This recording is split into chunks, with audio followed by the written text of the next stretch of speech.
History of the मराठाच्या पुढील भागात सर्व इतिहासप्रेमींचं मनापासून स्वागत आहे. आज शिवजयंती.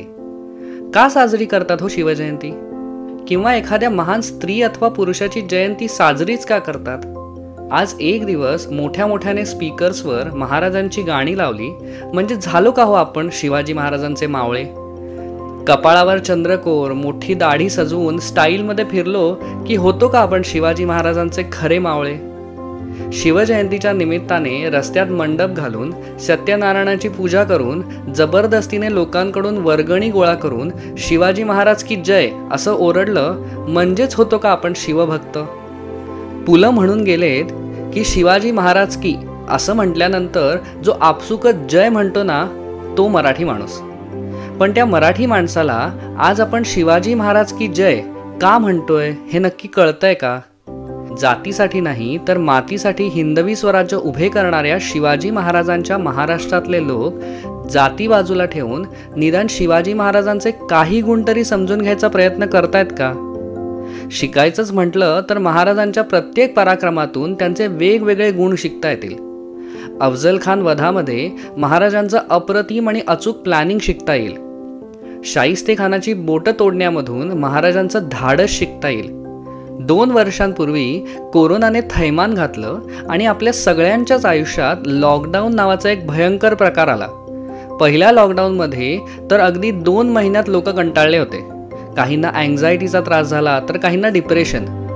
पण मार्च 1660 पासून ते जुलै 1660 पर्यंत 4 महिने शिवाजी महाराज पन्हाळगडावर सिद्धी जोहरच्या वेढ्यात अडकून होते. पण महाराजांना नाही झाली अँझायटी की डिप्रेशन सुद्धा आलं नाही. उलट शिवाजी महाराजांनी आक्रमक होऊन नुसताच वेढा फोडला नाही तर सुटून विजयी होऊन विशाळगडावर आणि मग तिथून पुढे ते राजगडावर गेले. भारतात 2022 मध्ये आत्महत्या करणाऱ्या लोकांच्या संख्येमध्ये 7% वाढ झालेली दिसते. कारणं बरीच वैयक्तिक जरी असली तरी आयुष्यात आलेलं अपयश पचवता न आल्यामुळे कित्येक जणांनी आत्महत्या केली. शिवाजी महाराजांनी 1645-46 पासून अपार कष्ट करून आदिलशहा आणि मुघलांशी झगडा मांडून स्वराज्य उभं केलं. 1665ला या स्वराज्याचा मोठा लचका मिर्झा राजा जयसिंगांनी औरंगजेबासाठी तोडून घेतला.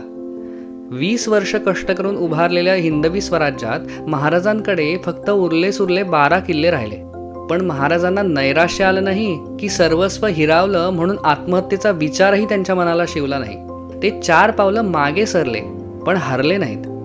अहो, सिंह सुद्धा लांबच्या सावजावर झडप घालण्यापूर्वी 4 पावलं मागे येतोच की. महाराजांनी उद्याचा विचार केला. हे पॉझिटिव्ह थिंकिंग, ही हिंमत आजच्या पिढीला शिवाजी महाराजांकडून शिकायला हवी. ज्या औरंगजेबाने स्वतःच्या बापाला मारलं, स्वतःच्या भावांना मारलं, अगदी स्वतःच्या पोटच्या पोराला सुद्धा मारलं, त्या औरंगजेबाच्या हातून त्याचा कट्टर शत्रू सहज सुटणं शक्य होतं का हो? पण महाराजांनी इथेही मुत्सद्देगिरीची पराकाष्ठा करून दाखवली. मुघलांच्या सैन्याला महाराजांनी आणि त्यांच्या मावळ्यांनी रणांगणात कित्येक वेळेला धूळ चारली होती. पण इथे आग्र्याहून सुटताना शिवाजी महाराजांनी औरंगजेबाला बॅटल ऑफ विट्समध्ये म्हणजे बुद्धिबळाने सुद्धा चीत केलं. आज आपण मॅनेजमेंटचे धडे घेताना ब्रँड व्हॅल्यू कशी तयार करावी हे शिकतो. पण शिवरायांनी तयार केलेला हिंदवी स्वराज्य हा ब्रँड आजही तितकाच प्रसिद्ध आहे. आज 4-5 वर्ष एखाद्या माणसाला आपल्या नोकरीत ठेवताना मोठ्या मोठ्या MNC कंपन्यांच्या सुद्धा नाकी नऊ येतात.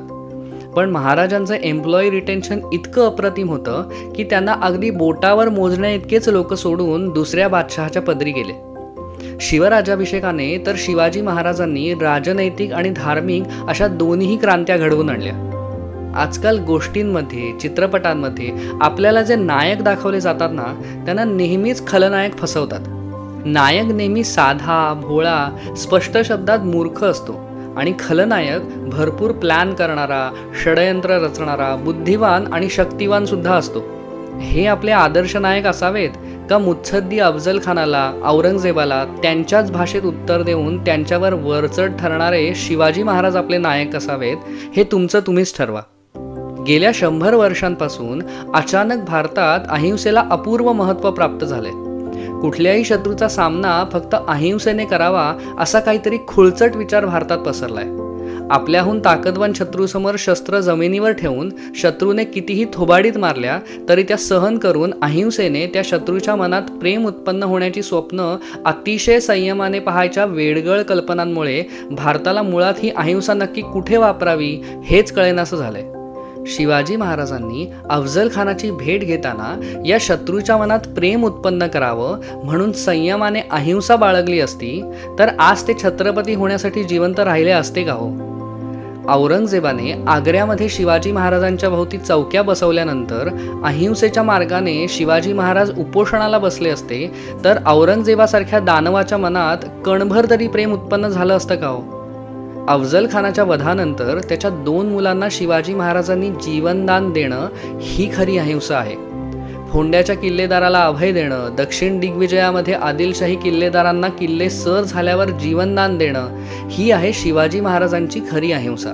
माणसं, आजूबाजूची परिस्थिती आणि त्या माणसांचे उद्देश पाहून शिवाजी महाराजांनी भले तरी देऊ गांडीची लंगोटी, नाठाळाचे माथी, हणूकाठी हे तत्व आचरणात आणलं. असो, महाराजांचं गुणवर्णन करायचं झालं तर 24 तासांचा व्हिडिओ सुद्धा कमीच पडेल.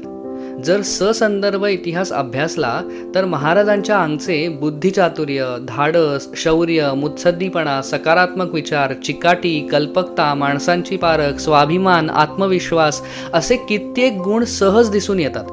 या शिवजयंतीच्या निमित्ताने यातला एक गुण जरी आपण ठरवून अंगी बाणण्याचा प्रयत्न केला तरी छत्रपती शिवाजी महाराजांसाठी तीच खरी श्रद्धांजली असेल.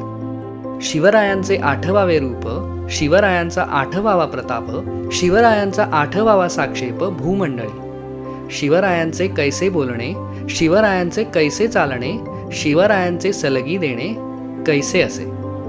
धन्यवाद.